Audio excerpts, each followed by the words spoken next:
It can be pretty common for a fitting on a Bobcat to go bad, start leaking a coupler, the auxiliary hydraulics.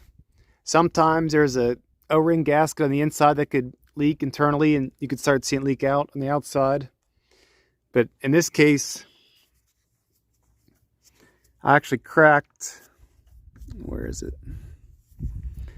Here you can see it's got a hairline split in it, but that actually causes it to leak every time I hook up an attachment to it. So I'm just going to show you how to change it out real quick and easy, what to look for.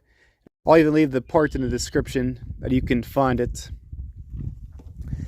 online. I got this one off the internet just for the fact that last time I was at my local Bobcat dealership, they kind of gave me a run around on some parts, and more or less they weren't the right ones and wouldn't take them back. So long story short, I just got one off the internet this time, and we'll see how well it works compared to an actual factory one from Bobcat.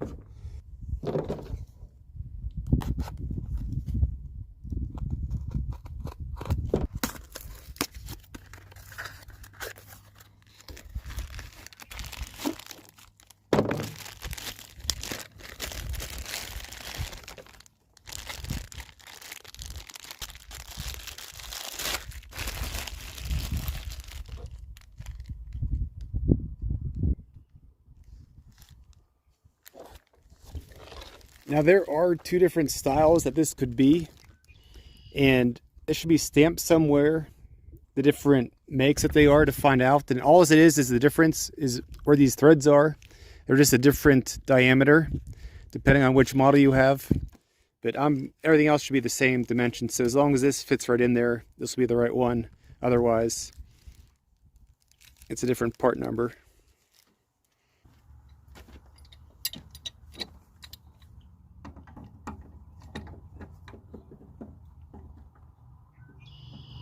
There will be some hydraulic oil come out, so as long as you're pretty quick, you shouldn't lose a whole lot.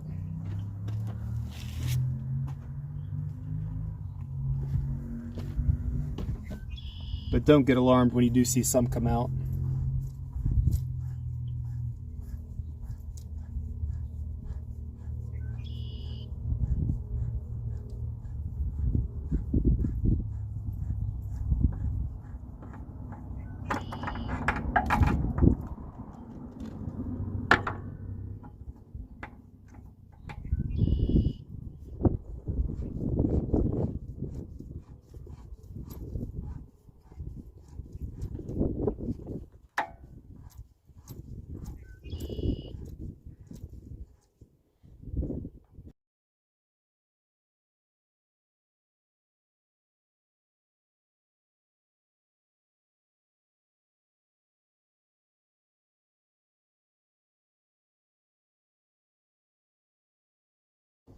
Just keep in mind you want to do this when the machine's off.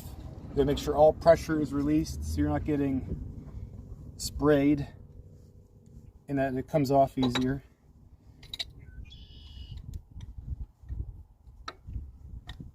Try to protect my threads here.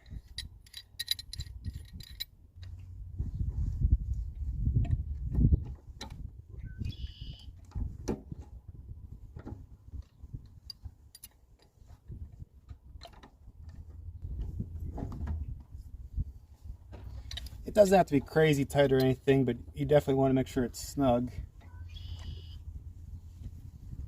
But if it does happen to leak, you just snug it up a little bit more. It's a pretty simple procedure. Shouldn't take more than 5 or 10 minutes. The process is the same for the male one as it is for the female. Just make sure it's nice and snug. They do make caps for these if you want to make sure that they're cleaner, kept clean. There's a plastic cap that you can put over these as well. I just make sure I always take a good rag, wipe them off real good before I hook up any attachment at all. Make sure all the grime is out of the way, because you don't want to get anything in that hydraulic system, any dirt or debris at all. So it's a good idea to just get a rag, or if you want to get the plugs.